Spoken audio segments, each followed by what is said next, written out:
sign that says help us preserve our unique environment. It's a disgrace what happens in Namibia. To use environmental arguments as to why they should continue is just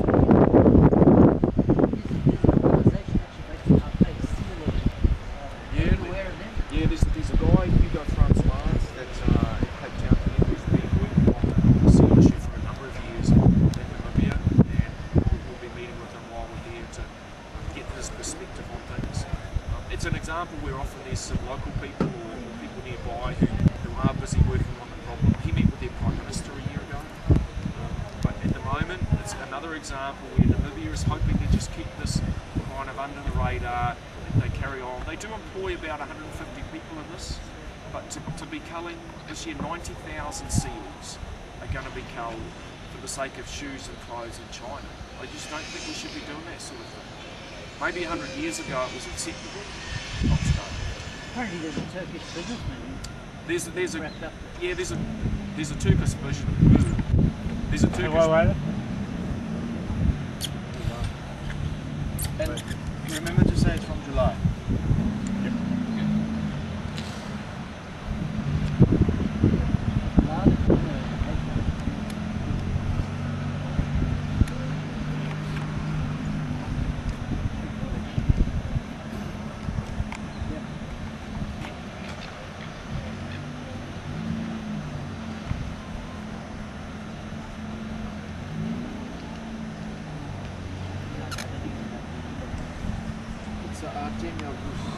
What is it?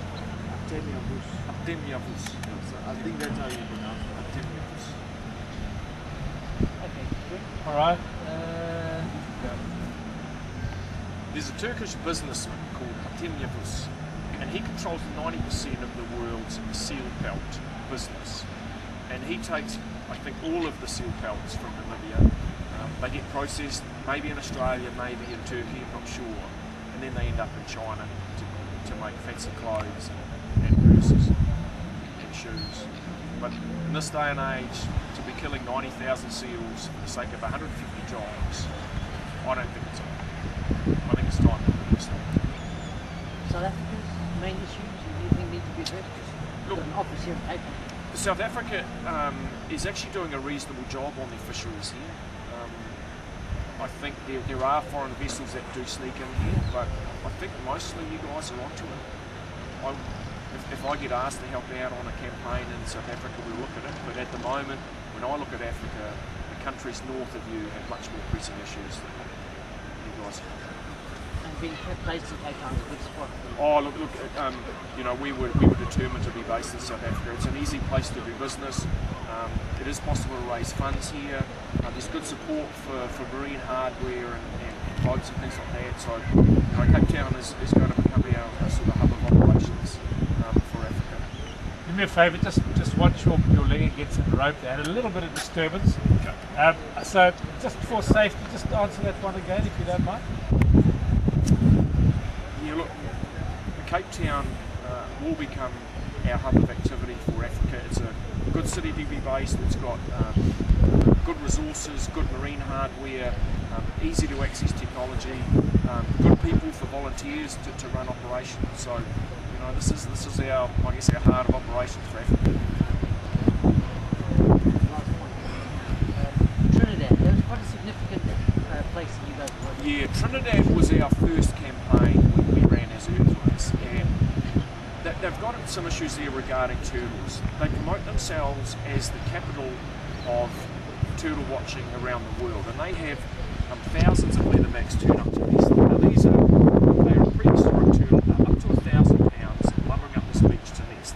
At the same time, they've got a 5-month hunting season on turtles, and locals go out and kill around 150 turtles per day. So we got to meet the Minister for Finance, Minister for the Environment, and their Minister for Fisheries. And at the meeting, initially, they were sceptical about what we were asking. And we had purchased the previous day a live greenback turtle for $100. Check that out.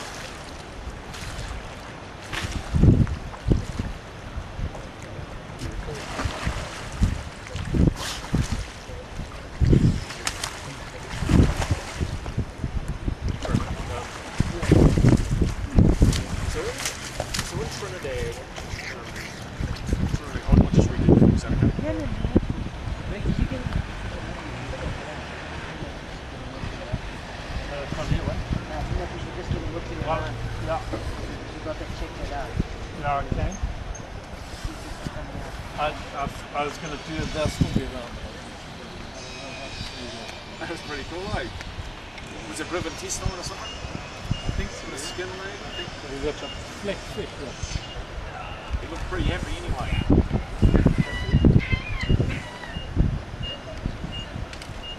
There's no fish going on.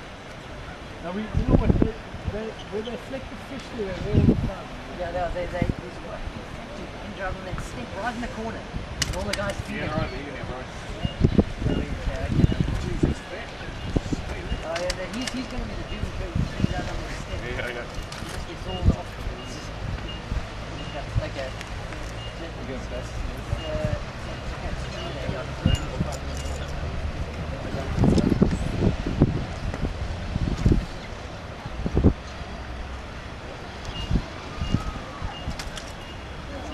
what's that wrong? That's a So we're back. He's traversing that track. Yeah, all good. Nearly finished, I think. So this is the last point of view.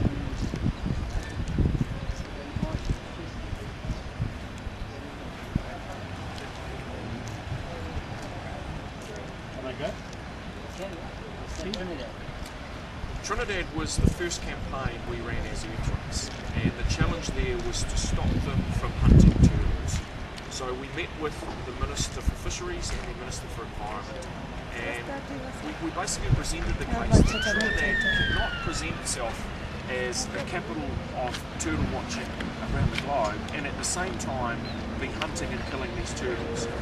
And at the meeting, initially these ministers were sceptical, and halfway through I said to them, we've actually got one of these turtles in the back of our pickup, do you want to come down and have a look? And the ministers and their aid officials, oh yes, that'll be interesting, and they came down to the pickup, and as we were there, this turtle, we had it upside down as the locals keep them. Often they keep them up to 2 weeks like that. The turtle lifted its head, its eyes open, and it looked around, and it kind of looked towards this minister, towards its officials, and then closed its eye, and its head collapsed down. And the minister, you could see, he was like, oh my God. And all of these officials suddenly were like, what have we got here? And he says to me, he says, how many of these turtles get killed like this? And I said, maybe 150 a day. And that was the point that he brought in.